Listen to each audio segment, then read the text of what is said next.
Mesdames et messieurs, et si vous le permettez, mes chers amis, toute la famille Vittel, ici représentée du plus petit au plus grand, du plus prestigieux, le député à la plus petite, qui porte fièrement un drapeau bleu-blanc-rouge. Nous sommes réunis tous ici, aujourd'hui, pour inaugurer le rond-point Jean Vittel. Ce rond-point a été totalement repensé en 2003,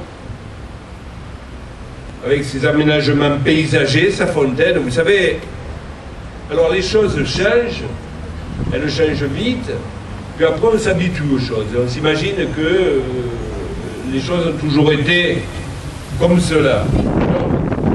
Ça a été entièrement réaménagé, sa fontaine, c'est devenu un lieu stratégique pour tout le quartier des Routes. Aujourd'hui, il fait partie du paysage. D'ailleurs, comme ce centre d'incendie et de secours, on a l'impression qu'il a toujours été là, alors que on l'a inauguré en 2009 également. Il ne manquait qu'à ce puits de verdure une identité. C'est le nom du docteur Jean Vittel qui s'est imposé à lui-même comme une évidence. Mon cher Philippe, ma chère Christiane, je suis fier que le conseil municipal de la ville de Toulon ait décidé à l'unanimité sur ma proposition de donner le nom de votre père à ce rond-point.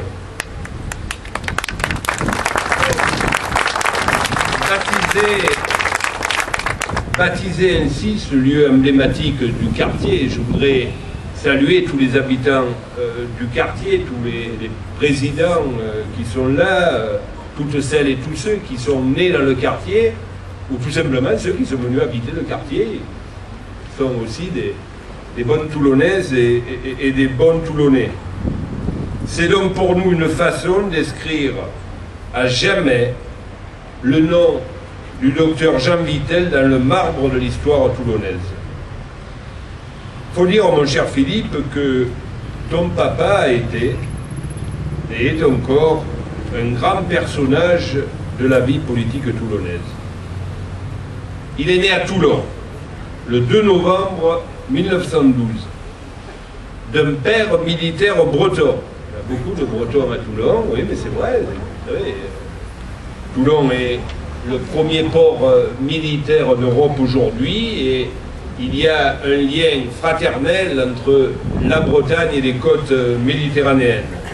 D'une mer en Corse, un lien fraternel avec la Corse également. Méditerranée, Corse. C'est finalement le département qui ressemble le plus au nôtre. Jean a grandi dans les quartiers ouest de la ville. Après ses études de médecine, il a ouvert son premier cabinet à Saint-Roch. Et c'est dans ce même quartier qu'il a fait toute sa carrière médicale. Alors, il avait une réputation. Il avait la réputation, d'être un médecin compétent, mais il avait surtout la réputation d'être un humaniste. C'était quelqu'un d'humain, disponible, toujours prêt à se mettre au service des autres, tout simplement toujours prêt à rendre service. Avec sa femme Suzanne et ses parents, il s'est installé dès les premières années de son mariage, chemin de Rigoumel, le chemin qui vous est cher à la famille Vittel. Il ne quittera jamais cette maison où ses parents ont vieilli et surtout où ses enfants ont grandi. Le docteur Jean Vittel était très estimé dans son quartier. Il était estimé aussi par l'ensemble des Toulonnais. D'ailleurs, c'est en raison de sa popularité en tant que médecin que Marius Escartefig lui a proposé en 1953 d'intégrer sa liste aux élections municipales. Et c'est par attachement aux valeurs de la République que Jean a accepté de mettre ses compétences, sa volonté, son enthousiasme au service de notre ville. Les élections ont été gagnées. Jean a été élu conseiller municipal de Toulon. Alors, devenir un élu de la ville de Toulon, c'est une véritable passion. Si on n'est pas définitivement amoureux de cette ville, si on n'est pas prêt de s'y investir corréable, je crois qu'il y a un incident diplomatique, je sais. Si on ne lui donne pas le meilleur de nous-mêmes, si on ne se donne pas totalement à sa ville, ben tout simplement, le peuple décide. Je disais encore ce matin que la République, la démocratie, c'est la plus belle des choses. Le pouvoir de l'élu lui vient du peuple. Et c'est le peuple qui reprend le pouvoir à cet élu si cet élu ne se met pas au service du peuple. Je crois que, au-delà des clivages des partis républicains, qui sont tous... Vous m'entendez? Oui. Des partis républicains qui sont tous respectables, je crois que la plus belle des choses, c'est l'action publique. Se mettre au service de la vie des gens. L'action publique, c'est ce qui, finalement, explique l'engagement d'un homme ou d'une femme au service des autres, au service de la vie des gens. Et Jean est resté élu de la ville durant 42 ans. Il lui a consacré pratiquement tout son temps. Son engagement s'est exprimé avec passion, avec conviction. C'était un homme de cœur et un homme de parole. Alors, à cette époque, vous l'avez très bien compris, la ville était encore lourdement marquée par les stigmates des bombardements, par la Deuxième Guerre mondiale. Toulon et la population toulonnaise a énormément souffert, où nous avons perdu beaucoup des nôtres. Et Toulon avait besoin d'hommes et de femmes prêts à tout donner pour la faire renaître de ses cendres, reconstruire Toulon, la conduire vers son avenir. Hôpitaux, collèges, écoles, stades, bibliothèques, logements sociaux, aménagement des plages, usines d'incinération. C'est peu à peu le nouveau visage de Toulon qui se dessine. Jean Vittel s'est engagé, plus particulièrement dans la problématique de l'eau. C'est très important, et de son approvisionnement. C'est la raison pour laquelle ce carrefour où coule continuellement un cours d'eau est la chose qui se rapproche le plus du docteur Jean Vittel. Parce que pour lui, l'eau a toujours été essentielle et importante.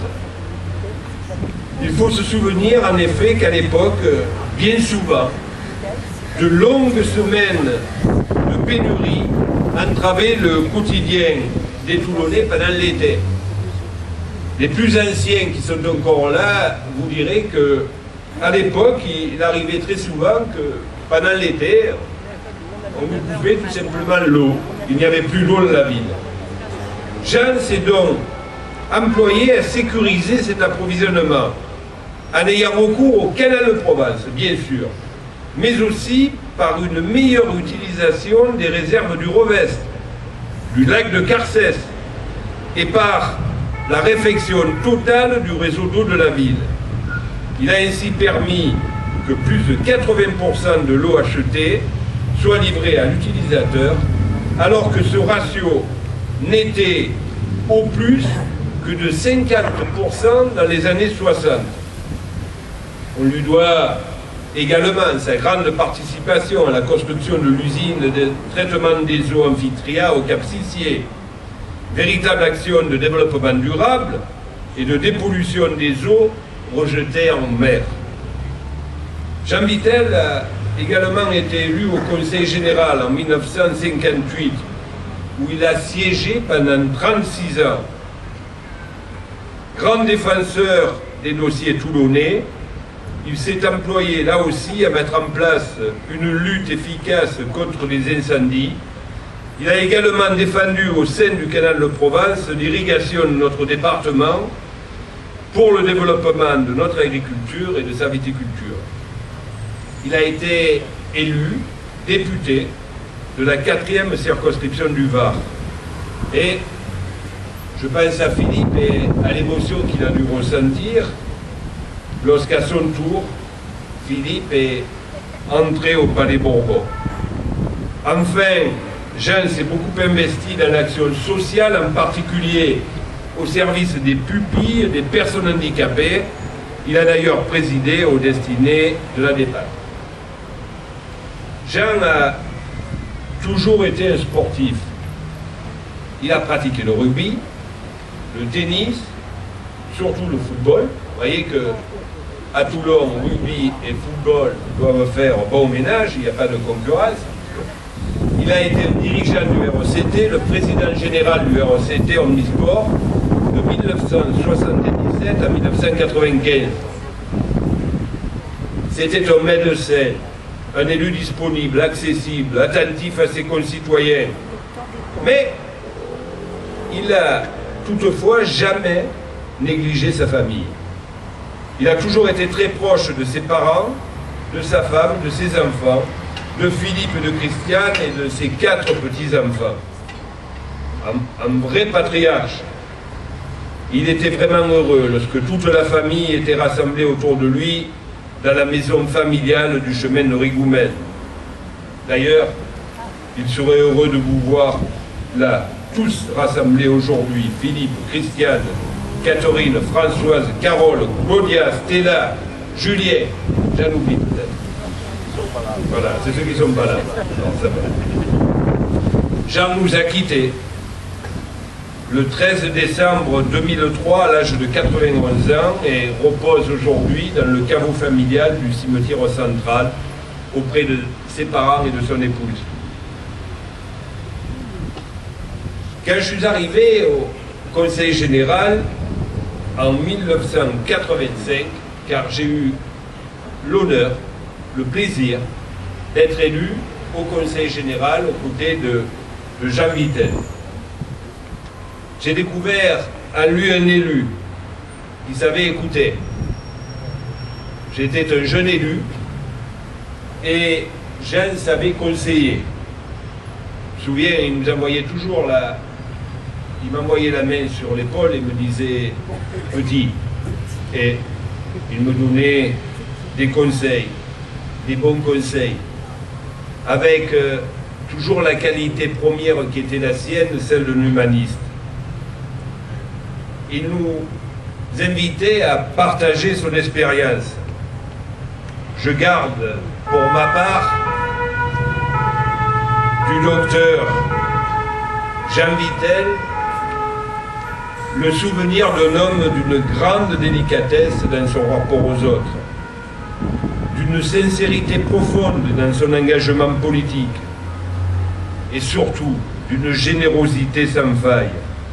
Aussi, Philippe, même quelques années après qu'on ait mis ce nom sur une plaque, ce nom autour de ce rond-point, aujourd'hui, Philippe, je suis vraiment très heureux que la ville de Toulon lui rende ce jour tout simplement l'hommage qu'il mérite.